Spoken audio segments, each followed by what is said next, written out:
sky is red. This is really beautiful and standing out from the rest. I'm not your toy. This one's amazing too. This is definitely the winner. Or is it? Could it be that we all got manipulated by the running order? Or is it just a coincidence that everybody goes crazy once they realize that they will perform in the second half? In this video, I will explain why the second half is considered better than the first half. Over the past weeks, I've been collecting data, trying to find a correlation between success and running order at the Eurovision Song Contest. Please keep in mind that I'm no scientist. This is my personal opinion and my own results. But before we dive deeper into this topic, just a short note. If I mention the word placement, I refer to the final results. If I mention the word position, I simply refer to the running order. That's all I wanted to say. You got it? Great! First of all, we need to decide a period where all Eurovision grand finals had a constant number of participating countries which did not decrease. This makes the process easier and shorter. So let's see where we start at. Refrain, couleur du ciel. 1995 to 2019. There were at least 23 countries performing at the grand final in the past 25 years. These are the magical numbers that my statistics refer to. Let's begin with the highest scores. All top 10 grand final results from the past 25 years. This is a lot of work to do, and I think we need some calculational assistance. Who is gonna be my personal assistant today? Let's find out.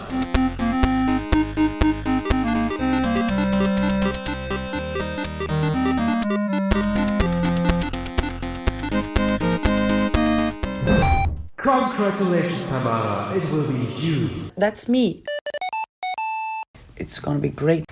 From now on, these 10 chosen cuties are representing all top 10s from the past 25 grand finals. Let's see how many of them competed in the first, respectively second half. Tamara, would you be so kind and calculate the exact percentages? I am ready. 54% out of all top 10s in these years have performed in the second half.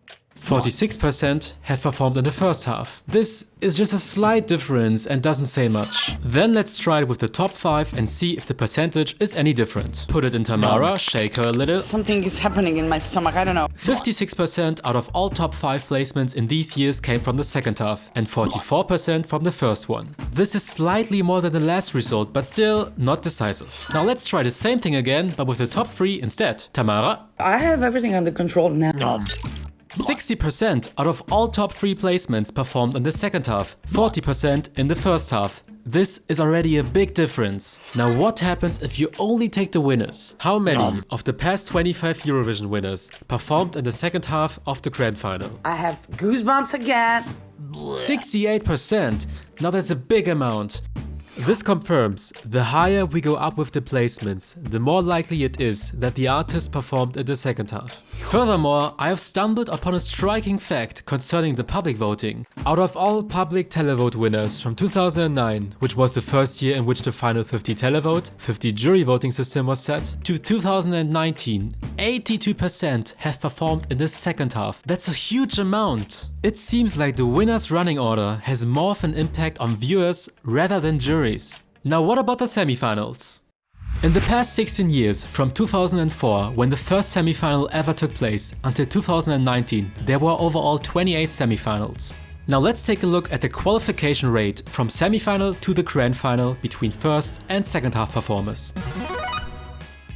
In all 28 semifinals, it has happened only 3 times that more first half performers qualified to the final. It has happened 8 times both first and second half competitors had the exact same amount of qualifiers, 50%. This means there are 17 semifinals in which the second half performers were more successful than the first half performers. And if we calculate these numbers into percentages, Tamara darling, I need you. This is me, and thanks to you, I'm proud. Then we have an overall amount of 43% of first half qualifiers and 57% of second half qualifiers, if we combined all semifinals together. Furthermore, it seems like when it comes to getting the first placement, the second half seems to be ahead again. Out of all 28 semifinals, it occurred only 10 times that the semifinal was won by a first half performer, and incredible 18 times it was won by a second half performer. So again, it seems like performing in the second half makes you more successful, even in the semifinals. But the question is, why? I think there's one psychological effect here which plays a huge role.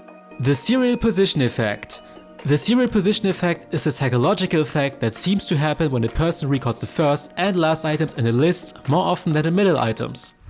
Now here's an example of what I mean. Tamara, would you please be so kind and explain the psychological effect? Where's Tamara? Is she still on toilet break? Fine. Then let's go on with you, Severina.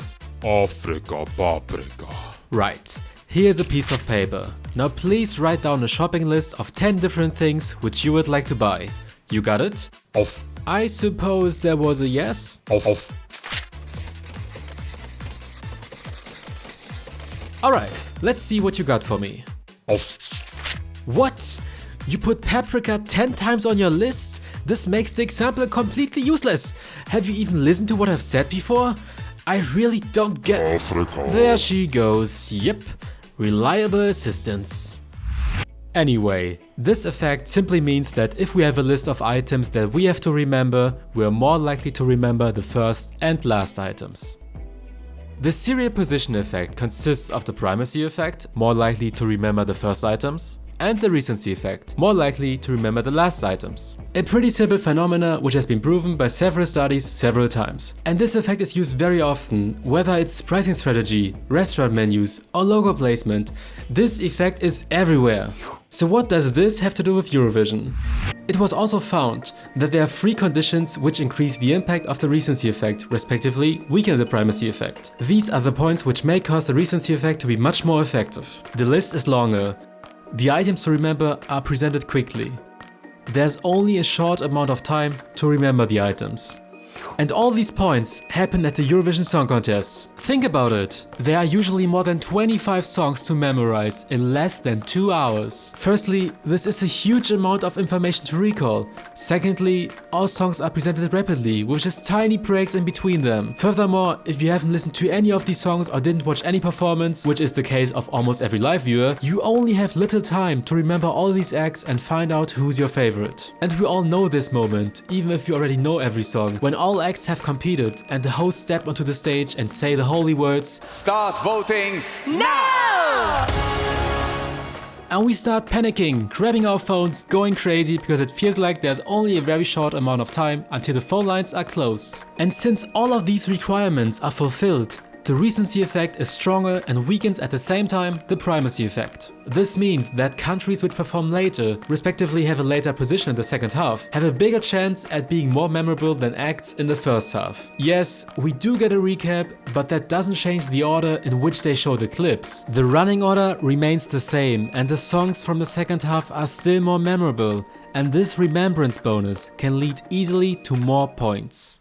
All in all, even though I'm not a scientist and my data are by no means complete, I do think it is very likely that the running order does have a noticeable impact. Who knows if there are winners right now who would not have been winners if they received a different running order position. In addition, why else do you think that since the contest production team has started deciding the running order by themselves, all big fan and bookmaker favorites who had to perform in the first half of the grand final received a running order position which was always at the end of the first half? It has happened to all of them. Duncan, Conchita, Salvador, Mons. They all had to perform in the first half and every single one of them got a running order position which was very close to the second half. Does someone know how important and influential the running order is?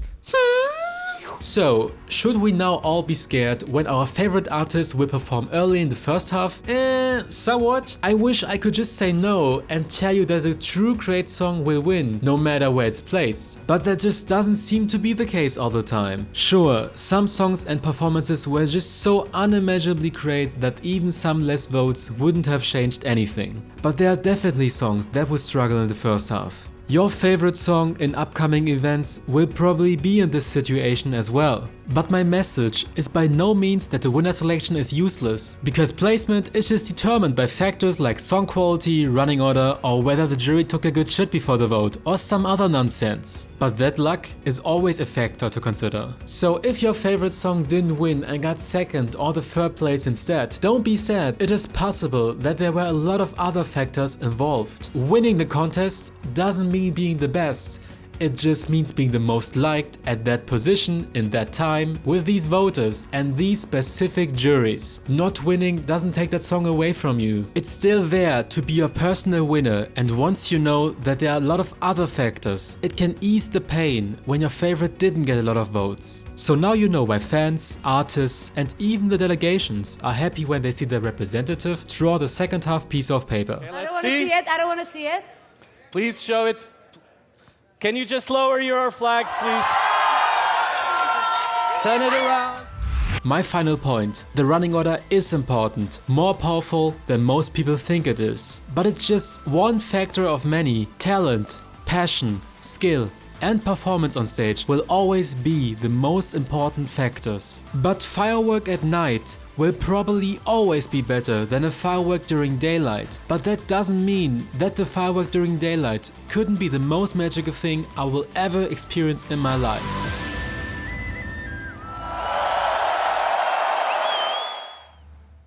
Thank you for watching this video. If you wanna lose even more brain cells, then you can subscribe to my channel or follow me on Instagram. I would experience an euphoria if you would do that. I wish you a It beautiful... feels like I'm first time here. Tamara? Where the hell have you been? I was Jewish in my past life. What? Why are you telling me You that? know I'm a mother of two. Right. I think this is the right moment to end this. Goodbye. Okay, but I'm the citizen of the world. Shut up!